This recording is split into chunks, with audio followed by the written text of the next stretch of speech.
அனைவருக்கும் வணக்கம். இன்னைக்கு என்ன கேள்வி நம்ம பார்க்க போறோம் அப்படின்னா, சார்பெழுத்து வகைக்கு பொருந்தாதது எது அப்படின்னு சொல்லி ஒரு கேள்வி கேட்டிருக்காங்க டிஎன்பிசியில். கவனிங்க, தமிழ் இலக்கணத்தை அஞ்சா பிரிப்பாங்க.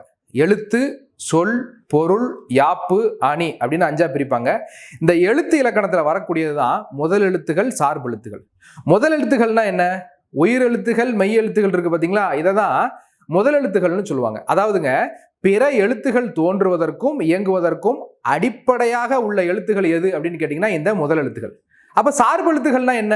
கவனிங்க, உயிர்மை, ஆயுதம், உயிரளபடை, ஒற்று அளபடை, குற்றியலுகரம், குற்றியலிகரம், ஔகார குறுக்கம், ஐகார குறுக்கம், மகர குறுக்கம், ஆயுத குறுக்கம், இந்த 10 தான் சார்பெழுத்துகள் அப்படின்னு சொல்லுவாங்க. அப்ப இங்க கேள்வி என்ன கேட்டிருக்காங்க?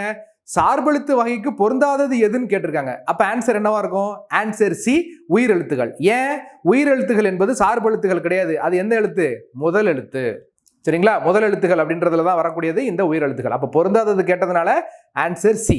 சரிங்களா? நாளை சந்திப்போம். நன்றி, வணக்கம்.